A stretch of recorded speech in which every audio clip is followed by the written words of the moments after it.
Pop, pop, pop, pop, pop. Hi, Sam back again from Pop Running Form with another tutorial, coming today from the Sunshine Coast, Queensland, Australia, where it's nice and warm and sunny as compared to California at the moment. So very happy to be here, and today I'm going to teach you about how to use your glutes in your running and how to get power in your running from your glutes.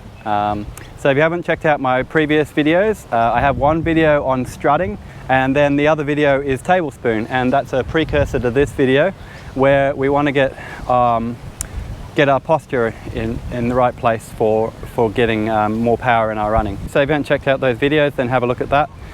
The next step is how we're going to actually learn how to use our glutes better. So what we're going to do is we're going to set up that posture, so nice and tall, etc., level hips, and we're going to practice being on one foot, okay? So if you can get on one foot and balance, then that's where you're going to be getting your power from, okay? So from here, you're going to do a small squat. And so that's like, pretend you're about to sit down.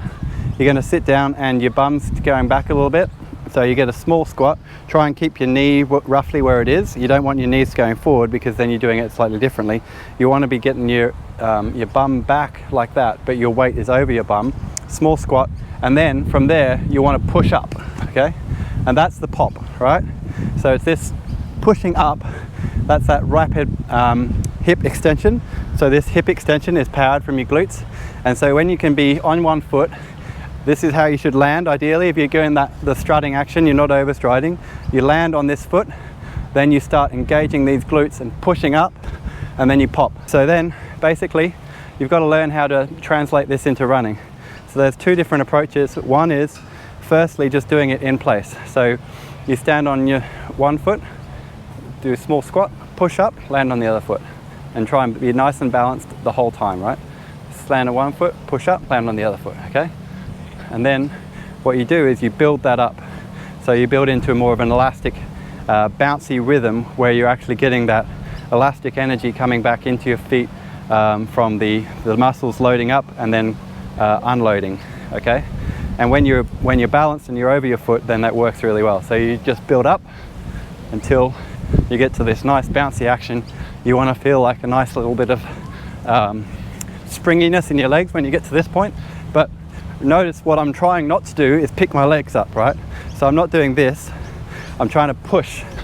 So I'm doing that small squat and push, and that's how I'm getting my air. And so you want to get to that bouncy action, and then from there, you're just going to get that string from the belly button pulling you forward, and you start moving, okay? And that's where the strutting comes in, because you start doing that counter rotation. So this is the other way you can do it, okay? So once you've figured out, okay, this is how I push and pop and get that little bit of power from my glutes, the other way I can do it is from the walk, basically. So you think about it slowly, think about, I'm going to lift this knee up, I'm going to as I push this knee forward, I'm going to bring my body forward, counter rotate my shoulder, and I'm going to land on my nice bent knee with my weight under my weight on top of my foot, so my foot is under my hip. So it's that sort of like forward lunge position, except I'm not doing a big forward lunge.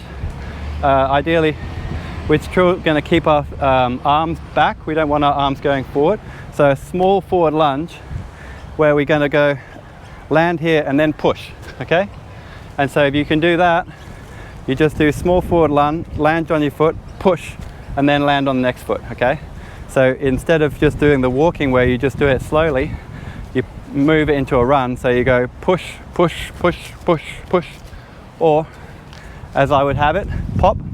So pop, pop, pop, pop, pop.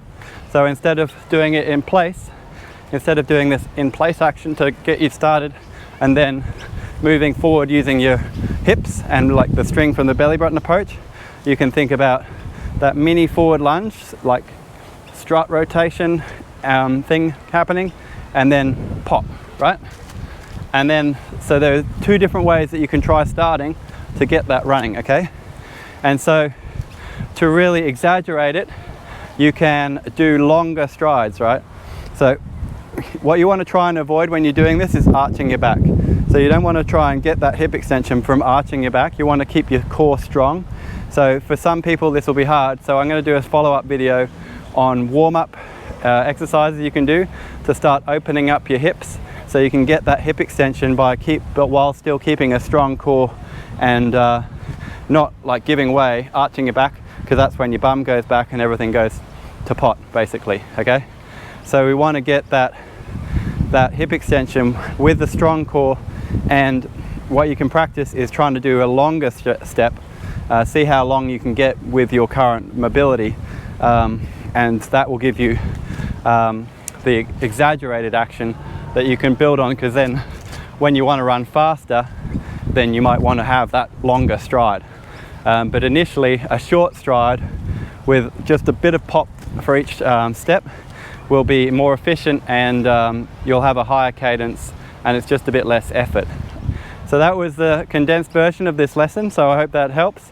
Give it a go, let me know what you think, any troubles you have, and watch out for my warm-up video where I'll show you a range of drills you can do to learn to engage your glutes and open up the hips as a warm-up for when you're going to start your run.